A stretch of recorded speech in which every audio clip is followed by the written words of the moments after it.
yo quisiera decir que, como siempre, es una tremenda alegría volver aquí al Council of the Americas, que me ha invitado en varias ocasiones, pero además me parece, aunque yo lamentablemente no voy a poder estar todo el día, puesto que hoy día es el Día Internacional, por primera vez en la historia se celebra el Día Internacional de la Niña, the Girl Child, y además es particularmente importante si uno piensa que 2 días atrás en Pakistán, Malala, una chica de 14 años, que ha sido un ícono, un role model para defender los derechos de las niñas a la educación, fue baleada en la cabeza por un talibán y está debatiéndose entre la vida y la muerte.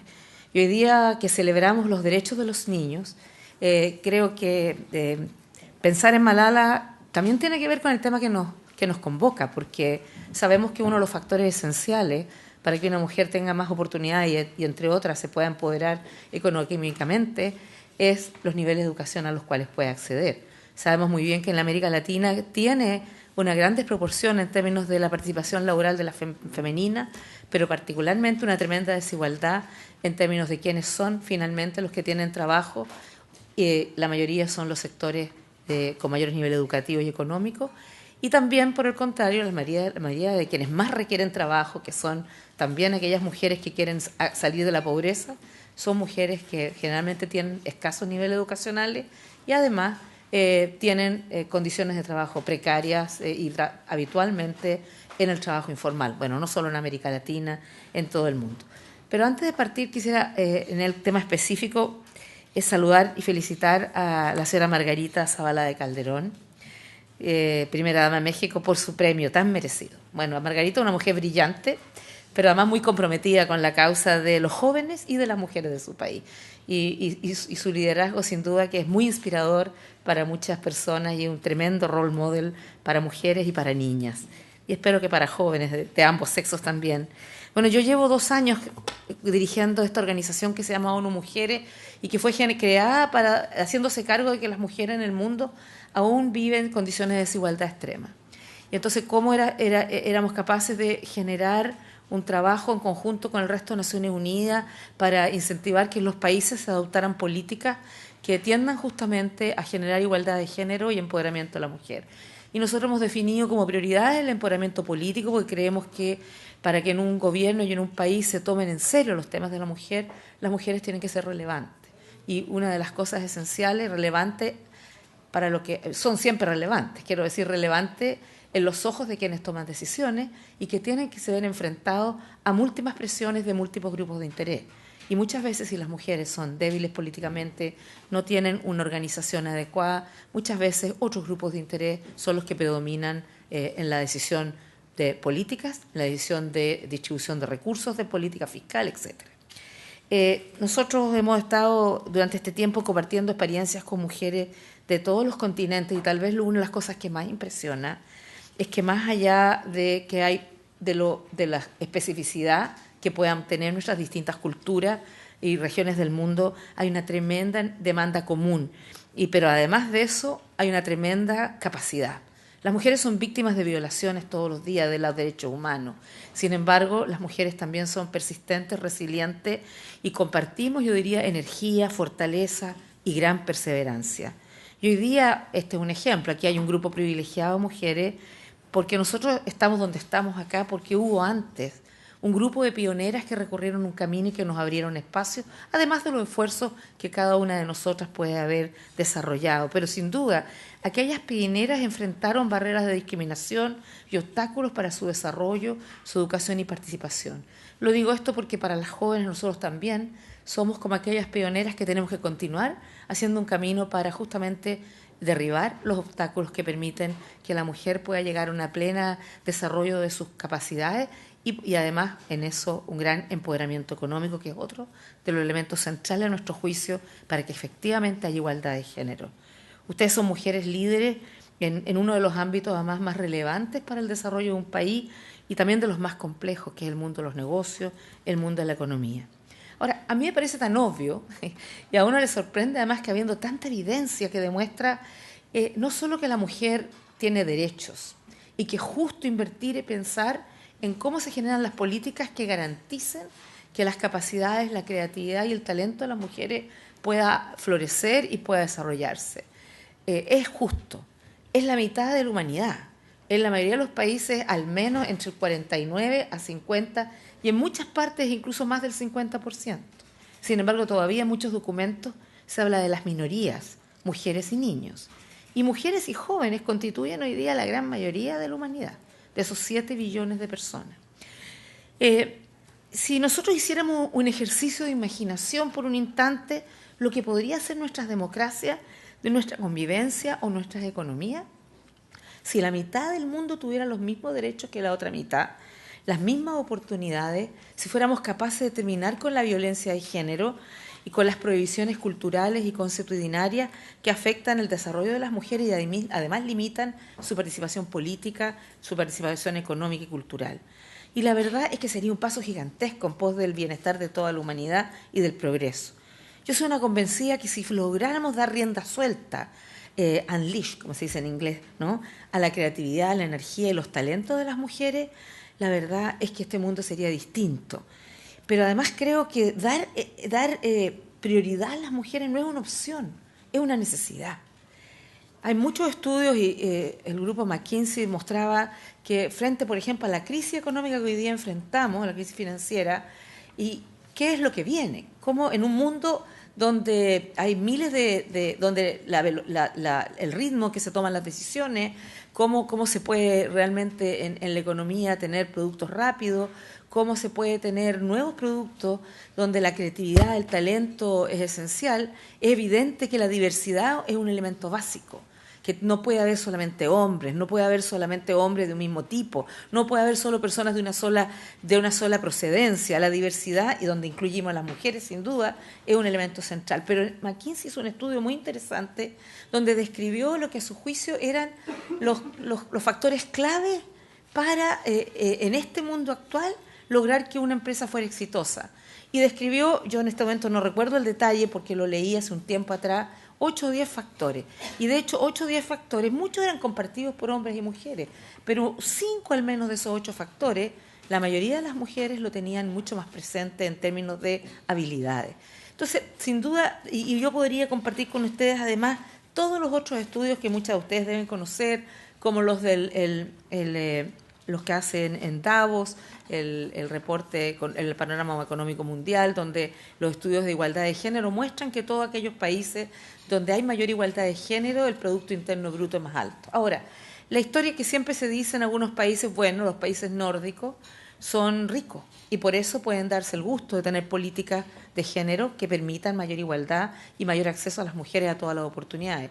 Pero si uno habla con los nórdicos, lo que ellos le dicen, nosotros no fuimos países ricos siempre, fuimos países pobres el siglo pasado comienzo y nos planteamos una estrategia de desarrollo donde entendimos que nuestro potencial fundamental era nuestro capital humano y nuestro capital humano fundamental no eran solo los hombres, eran las mujeres.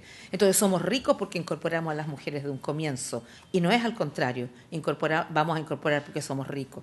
Pero asimismo uno puede mirar lo que señalan otros estudios. Bueno, en general todos los lugares donde las mujeres se pueden incorporar más libremente a la economía tienen menos obstáculos, las economías se fortalecen y los países pueden desarrollarse mejor. Hay un estudio el año pasado de la FAO, de la Organización para la Alimentación y Agricultura, que estima que si las mujeres que trabajan en el campo pudieran tener acceso exactamente a los mismos créditos, semillas, fertilizantes, agua, en fin, los elementos básicos para poder mejorar su productividad, se dice que se podría incrementar el rendimiento de los cultivos nacionales entre un 2,5 y un 4% y se podría sacar del hambre entre 100 a 150 millones de personas. Hay otro estudio de Goldman Sachs que se muestra que en Estados Unidos si redujeran la barrera de participación femenina en la fuerza laboral, aumentaría el Producto Interno Bruto en un 9%. Y si eso ocurriera en la zona de Japón, sería de un 16% y en la zona euro de un 13%. Y también un estudio en el ámbito privado de McKinsey Company nos informa que las compañías con 3 o más mujeres en sus directorios o en la gerencia mejoran resultados en un 53%. En muchos países, en particular en Noruega, fue el pionero en introducir una norma en que todos los directorios de empresa tenían que tener al menos un 40% de mujeres ahí existentes. Partió voluntario y naturalmente no resultó. Y tuvieron que hacerlo mandatorio. Y al cabo de 5 años, que fue el plazo que le dieron a las empresas para incorporar ese porcentaje de mujeres, lo más importante, a mi juicio, no es solo de que hay mujeres, porque no se trata de meter mujeres por meter mujeres, se trata por el valor y añadido, la contribución. En todas las empresas mejoró sustancialmente el desempeño. Pero curiosamente a mí me llama la atención, porque la información, yo estoy dando algunos datos, pero hay miles de estudios que muestran lo mismo. A pesar de que los datos están ahí, tan clarito, la realidad es completamente otra. Ya Susan compartía con nosotros una serie de datos de la participación de mujeres en altos puestos de decisión. Este mismo problema pasa en la política, por si acaso. No es solamente, en el fondo, las mujeres son esenciales, hacen el trabajo, pero los que están en la cabeza de los distintos lugares de decisión son mayoritariamente hombres.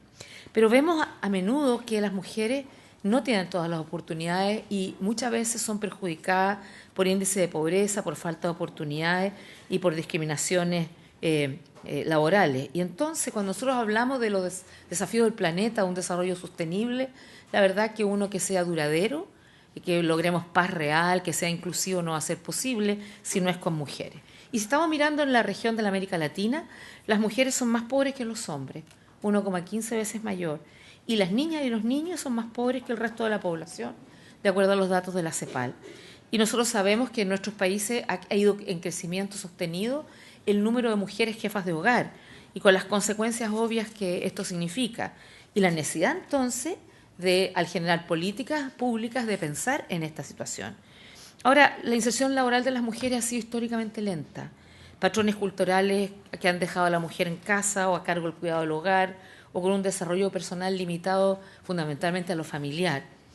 Y hoy día el 40% de la fuerza laboral son mujeres en promedio, mujeres que enfrentan desafíos que ya mencionaba hace un rato, que es desde la precariedad de sus empleos, la ausencia de capacitación, las leyes discriminatorias sobre el derecho de la tierra o los derechos de herencia, diferencias salariales, hasta la desconfianza cultural de tener mujeres en ciertos ámbitos de la economía o del desarrollo nacional. Y si bien ha ido en crecimiento la incorporación laboral de las mujeres en América Latina, estas siguen incorporándose en empleos de menos remuneración, en empleos informales o de baja productividad. Y de hecho, si uno compara el número de hombres en la economía informal versus las mujeres constituyen el 52,1% de las trabajadoras en este tipo de empleo contra el 44% de los hombres.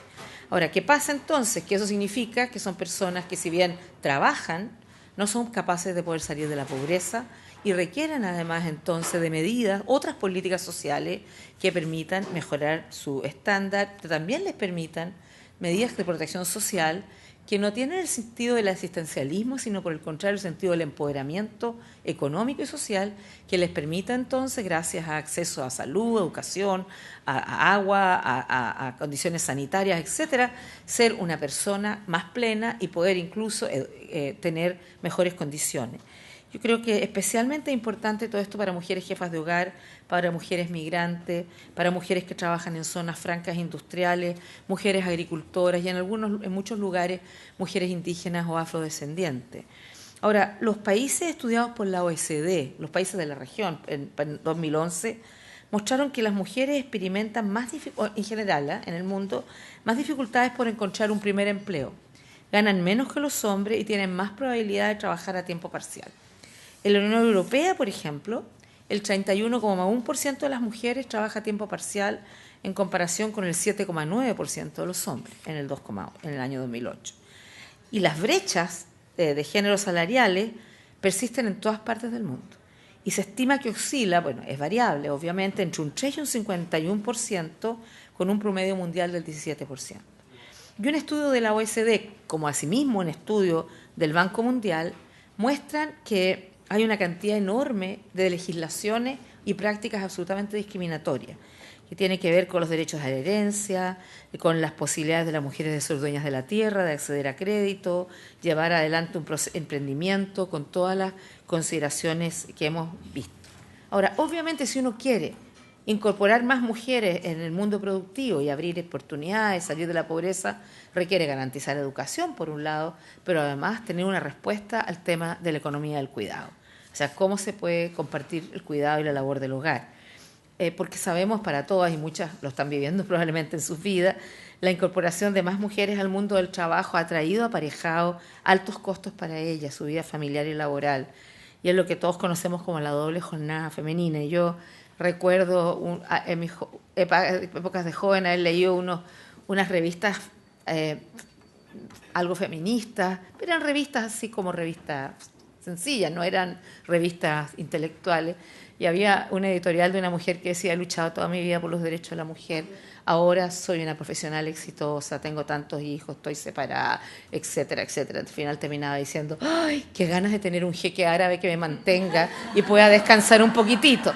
Yo no estoy sugiriendo eso como solución, estoy diciendo que efectivamente ha traído aparejado una cantidad de costos personales grandes y en sociedades que no se han ido adaptando paralelamente a este cambio. Pero yo siempre cuento mi propia experiencia como ministra, cuando yo llegaba al trabajo después de haber ido, levantado a los niños, yo tenía una señora que iba a puertas afuera, yo no tenía alguien adentro de la casa que me apoyara, levantado a los niños, preparado desayuno, ayudado a vestir a los más chicos, llevado al colegio en el auto, y de ahí finalmente llegar como 2 horas y media después a la oficina, y llegaba ya con algún nivel de estrés y llegaba mi subsecretario que se había tomado desayuno en cama, que se había duchado, se había vestido, había salido y había llegado a trabajar.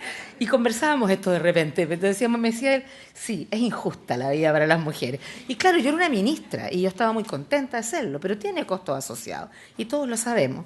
Y todos lo hemos experimentado en nuestras vidas. Y sabemos que conciliar el trabajo con la conciliación, trabajo, yo diría en general, vida privada y pública, y en este caso que estamos hablando, vida personal y laboral, es muy difícil y sobre todo muy desigual entre hombres y mujeres. Y los estudios demuestran que las mujeres destinan un promedio diario que fluctúa entre 5 y 7 horas de trabajo no remunerado en sus hogares, distribuidos en el cuidado de los hijos, los adultos mayores, las personas, junto a los quehaceres comunes de la casa. En el caso de los hombres, nunca se superan las 2 horas. Y el otro dato que es súper interesante, y porque es muy importante además apostar a más a ingreso de las mujeres, es que hay muchos estudios que muestran que cuando las mujeres tienen ingresos, el 90% de los ingresos los dedican justamente a asegurar la educación, la salud, la alimentación y otras cosas. El caso de los hombres, el 40% va a eso. Entonces, realmente apostar a mujeres, apostar a un país mejor, a un país más creativo, a unas empresas mejores y más creativas. Y por eso yo siempre digo, it's not only the right thing to do, but the smart thing to do. No es solo lo justo, sino que además lo inteligente que hay que hacer. Bueno, ahora esto a muchos varones a veces le produce risa, pero la verdad es que tiene que ser parte de las políticas públicas. La experiencia que yo he tenido en mi propio quehacer es que las políticas públicas, si son neutras, no llegan a las mujeres. No, porque hay un gap, hay una brecha importante. Y las brechas no pueden ser cuando tú tratas a todos por igual. Es como la acción afirmativa, ¿no es verdad?, en Estados Unidos. Uno tiene que generar políticas que disminuyan la brecha y, por cierto, oportunidades. Y es por eso que hay que tener mecanismos para llegar a soluciones, para enfrentar este desequilibrio injusto, pero además, como digo, contraproducente para la propia marcha del país y para la marcha económica. En muchos países han introducido, y en países de la OECD, y nosotros lo hicimos en Chile también, aunque claro, la proporción es distinta, han introducido la cuota del padre en los sistemas de permiso prenatal, que ha significado que en la licencia maternal los hombres también puedan hacer uso de la licencia maternal, que claro, ya el sumum de los sumum es Islandia, donde es 3 meses. Pero nosotros en Chile partimos por 5 días, no sé si lo incluimos en 10 días. Y fue bien bueno porque empezando mi gobierno, mi ministro de Hacienda y mi ministro de Transporte tomaron sus días para dar una señal también de que esto, y quiero decir que no todos los hombres tomaban este permiso laboral. Ahora, todas las proyecciones de población indican que Latinoamérica está envejeciendo y se estima que alrededor del año 2035 el porcentaje de población menor de 14 años y mayor de 60 va a ser similar y se va a revertir la estructura demográfica que la región tenía hace 40 años, que era fundamentalmente joven. Y para mediados de este siglo se va a duplicar el número de adultos mayores dependientes por razones de salud y que requerían cuidado. Entonces, de nuevo aquí, cuando miramos la incorporación de las mujeres y cuáles son los obstáculos que hay que realmente hacerse cargo, en la mayoría de nuestra región son las mujeres las que se hacen cargo de los adultos mayores, de los discapacitados, de los niños, es que si uno en verdad quiere hacerse cargo de este tema, la educación es un elemento central, pero además tiene que pensar en todas las políticas en términos de demandas sociales, de recursos y de políticas públicas.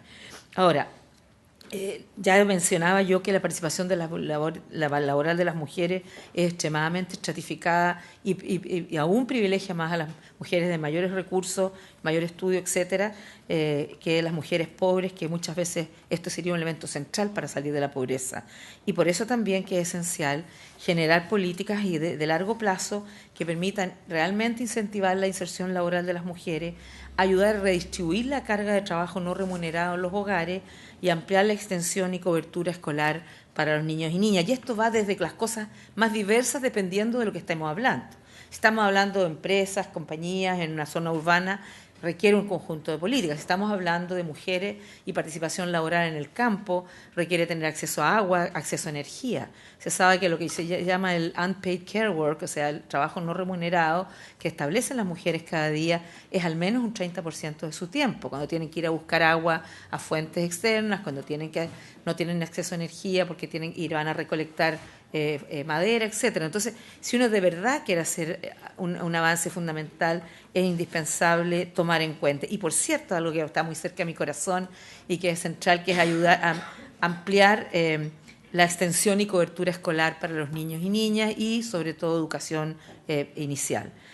Bueno, yo creo que es hora ya de eliminar desventajas y desigualdades que enfrentan las niñas y las mujeres y dar rienda suelta a su talento, su creatividad y su energía. Y esto se hace desde medidas concretas, los parlamentos, los gobiernos nacionales y los locales, pero también se requiere del trabajo de la propia empresa y cómo puede mirar cuáles son las políticas que garanticen mayor acceso, pero no mayor acceso tramposo, porque cuando nosotros trabajamos esto en mi gobierno, de repente me decían, no, si tenemos, y digo, empresas públicas o privadas, no estoy hablando solo privadas, decían, tenemos muchas mujeres, pero cuando uno va a ver dónde estaban localizadas esas mujeres, estaban todas en los cargos de menor representación, de menor salario, y claro, la cifra no se veía tan mala, pero la verdad que el impacto de la relevancia real de esas medidas no existía. Ya dije que nosotros hicimos políticas de desarrollo, políticas públicas que permitieran promover la igualdad y mejorar las condiciones de vida de las mujeres, como el tema del cuidado de los niños, como el tema del sistema de pensiones, y la verdad que con todo el tema de cuidado de niños y salas cunas y jardines infantiles logramos generar un aumento. Chile tenía una baja proporción laboral de alrededor del 38% cuando llegué al gobierno, lo incrementamos en 4 años más o menos como a 41-42%. Ahora, yo creo que queda mucho por hacer en todo el mundo para el logro de la igualdad de género y del empoderamiento económico de las mujeres. Yo misma pude haber tenido toda la voluntad política, pero uno logra avanzar lo que logra porque se enfrenta a desafíos y dificultades que son culturales y que están muy arraigadas en el imaginario colectivo. Por eso que es tan importante que en esta tarea no sea la tarea solo de uno y que la alianza público-privada es esencial cuando uno quiere llevar agendas sustentables. Y los líderes empresariales y además los responsables políticos necesitan hacer 2 cosas fundamentales: eliminar las barreras de entrada de la mujer al mundo laboral y poner en práctica políticas para la igualdad de oportunidades para elevarse a posiciones de liderazgo dentro de la empresa. Y yo encuentro maravilloso, se lo comentaba a Susan y a un grupo de mujeres hace un ratito, el estudio de Deloitte, porque siempre se ha hablado del glass ceiling, del techo de vidrio que las mujeres tienen en las empresas. Pero hoy día, más que el glass ceiling, aparece tan importante como eso, lo que se llama la leaking pipeline, o sea, la cañería que va goteando a lo largo de toda la cañería.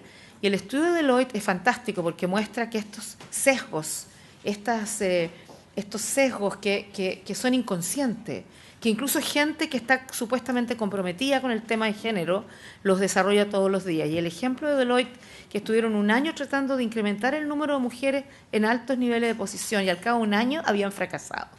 Y se preguntaron qué está pasando, estaban convencidos que era la mejor empresa, esto está en el Harvard Business Review, y se dieron cuenta que había un conjunto de cosas que no estaban funcionando. Y hay un ejemplo que yo encuentro que es maravilloso en términos de esto de los sesgos, o inconscientes, invisibles. Y ellos finalmente, porque finalmente resolvieron el problema, describieron que, porque quiero decir además que educación es central, pero los estudios de la OECD con la Cámara de Comercio Americana y Europea ha demostrado que la educación es esencial, pero no garantiza mejor acceso a buenos empleos con mayores salarios, etcétera. Entonces, son muchas otras cosas más que hay que hacer. Vuelvo al ejemplo del sesgo. Hay una posibilidad de promover a alguien a un nivel superior, un hombre y una mujer se presentan, hacen su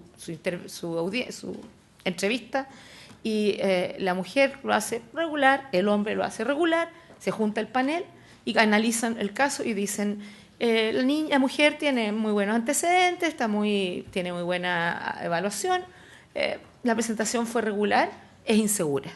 Y cuando analizan el hombre, dicen, el hombre tiene muy buenos antecedentes, en fin, la presentación fue regular, tiene potencial. Y yo creo de verdad, y esto no es un chiste, esto está absolutamente registrado, y eso está presente de una manera en hombres y en mujeres. Y en mujeres. Así como hay mujeres que creen que están donde están, porque son buenas, y por tanto no es un tema de preocuparse por otras mujeres. Todas estamos donde estamos porque somos buenas, no cabe la menor duda. Pero justamente porque hemos tenido esa oportunidad tenemos que generar todas las condiciones para otras mujeres tan buenas, pero invisibles, que no han tenido la oportunidad, puedan tenerla. Entonces, conocemos los hechos, tenemos los mecanismos, además, y creo que hay que trabajar en esta línea. Y una mujer está súper disponible para trabajar con quienes así lo quieran para apoyar en muchas de estas líneas. ONU Mujeres, junto al Pacto Mundial, que es la institución que trabaja con el sector privado, puso en marcha los principios de empoderamiento femenino para hacer precisamente eso, un plan que permita empoderar a las mujeres en el lugar de trabajo, en el mercado y en la comunidad. Y trabajamos en todas las regiones del mundo en torno a 3 pilares: contar con un entorno jurídico favorable y con políticas públicas adecuadas.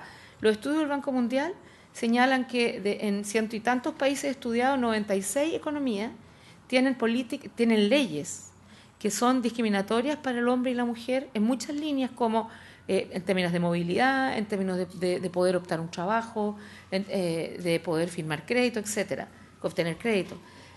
Pero en hombres solteros y en mujeres solteras hay algunas diferencias, pero además cuando la mujer se casa, la verdad es que las restricciones son infinitamente mayores y la discriminación es infinitamente mayor. Entonces, por ejemplo, hay que mirar las leyes, porque muchas veces nosotros vivimos en países convencidos casi que las leyes es como lo natural, tú hecha ahí, sin darnos cuenta que las leyes, al final, es lo que uno logra después de una negociación política brutal, lo que mejor se logra. No son perfectas y son absolutamente cambiables y mejorables.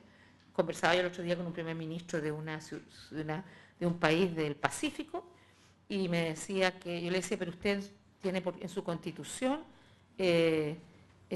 la restricción de la tenencia de la tierra por parte de la mujer. Sí, me dijo, pero lo establece la constitución. Y yo le dije, pero hay que cambiar la constitución. No, me dijo, la constitución es una de las más antiguas del mundo. ¿Cómo la vamos a cambiar? Entonces, claro, tenemos que mirar cuáles son esos elementos que están ahí y que a veces están ahí, están invisibles porque hemos vivido en ese mundo y no nos damos cuenta de que hay elementos que se pueden mejorar. Segundo, ampliar el acceso a las oportunidades económicas como educación, formación, empleo, espíritu empresarial. Y tercero, ampliar el liderazgo y la participación de las mujeres en la economía, pero también en las decisiones políticas que les afectan. Sabemos que crecimiento económico no necesariamente contribuye a igualdad de género. No existe chorreo automático, así que se requiere de verdad de políticas que no sean neutras, de políticas que efectivamente se hagan cargo de las diferencias. Se requiere de empoderamiento económico activo para las mujeres. Necesitamos un cambio en el enfoque de las políticas macroeconómicas en el empleo y el trabajo decente para todos como objetivo principal del desarrollo económico, apoyado también con una mayor coordinación con las políticas monetarias, fiscales, cambiarias y políticas comerciales, y todo aquello con una mirada puesta en la mirada de género, una mirada puesta en la integración plena del desarrollo. A veces las políticas más insólitas que uno podría imaginar que no tienen perspectiva de género lo tienen. Porque conversando con gente que trabaja en infraestructura, por ejemplo, te dicen, pero ¿qué tiene que ver? O sea, yo construyo carreteras, construyo puentes, ¿qué tiene que ver? Y construyo escuelas. Bueno, la gran diferencia en el África de si las niñas van o no a la escuela es si tienen baño para las niñas. Y la gran mayoría no tiene baño para las niñas.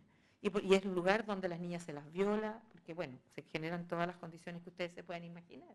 Entonces, o si tú vas a construir en un lugar rural donde predominantemente mujeres, en muchas partes de África, los hombres se fueron o murieron por el SIDA o buscaron otras oportunidades o murieron por las guerras civiles y son fundamentalmente mujeres productoras. Y entonces es muy distinto imaginar un puente, una carretera que vaya por el lado que le puede generar acceso al mercado a las mujeres a uno que no. Es decir, no digo que necesariamente tiene que ser así, pero al menos incorporar las políticas de género. Y con el Banco Interamericano de Desarrollo hemos firmado un acuerdo que en todos aquellos créditos que se pidan, los proyectos vayan refrendados por una perspectiva de género que permita efectivamente decir esto es positivo para hombres y para mujeres. Bueno, termino diciendo que yo soy una convencida que cualquier autonomía económica de las mujeres es una estrategia de empoderamiento en otras áreas de su vida. Que una mujer con acceso y control sobre los recursos es una mujer que puede decidir más libremente sobre su vida, sobre sus acciones y protegerse incluso de dinámicas tan perversas como la violencia. Pero también que ampliar el acceso a la educación no es suficiente, también es necesario mejorar calidad y pertinencia de la educación, promover igualdad de derechos y oportunidades a través de leyes, de políticas y de programas. Hay que hacerse cargo de estereotipos de género que causan la segregación ocupacional y eso debe ser abordado de forma sistemática, porque de repente hay política para las mujeres y todas las mujeres son peluqueras, entonces uno va a un pueblo pobre y hay 300 peluquerías, ¿no es verdad?, para 200 casas. Entonces, en fin, esas son políticas que yo he visto en mi país en algún momento cuando se cierra una mina, por ejemplo, entonces, o cualquier, no, una mina no hay muchas mujeres, pero cuando se cierra una empresa y se buscan políticas compensatorias a la pobreza y a todos se les capacita en una línea y en realidad se compran entre ellos, o más bien no sirve para nada ese tipo. Pero con las mujeres hay que pensar excesivamente. Efectivamente, cuáles son las especificidades y tener políticas específicas. También incluye revisión de materiales educativos para borrar esos estereotipos, como que las mujeres son las enfermeras y los hombres son los médicos, como que las enfermeras siempre las mujeres son, en fin, todos los estereotipos que se entregan, sensibilizar a los docentes y la enseñanza a los niños y niñas en modelos de esferas no tradicionales. Y una acción súper urgente es necesaria para cerrar las brechas salariales por género, promover el trabajo decente para las mujeres, porque la mayoría, decíamos, queda atrapada en el empleo vulnerable, estimular el liderazgo femenino en las empresas y apoyar a los hombres y mujeres para poder equilibrar mejor la vida familiar y laboral. Aquí esta no es la guerra entre el hombre y la mujer, aquí necesitamos a los hombres aquí también convencidos y trabajando y apoyando este tipo de políticas. Finalmente, la verdad es que el mundo sería mucho más equitativo, más equilibrado y yo quiero decir pacífico, que a veces la testosterona juega un mal. Yo fui testigo de momentos en que hubo presidentes de la República que estuvieron a punto de irse a momentos por la pasión de la discusión. Y yo creo que las mujeres pueden contribuir extraordinariamente a un mundo más equilibrado, más balanceado. El poder estaría en más manos y no en la mano de unos pocos. Y creo además que es importante decir que el año pasado, por primera vez, la Asamblea General de Naciones Unidas la abrió una mujer, la presidenta del Brasil, Dilma Rousseff. Y Dilma en el plenario de la Asamblea General dijo, este será el siglo de las mujeres.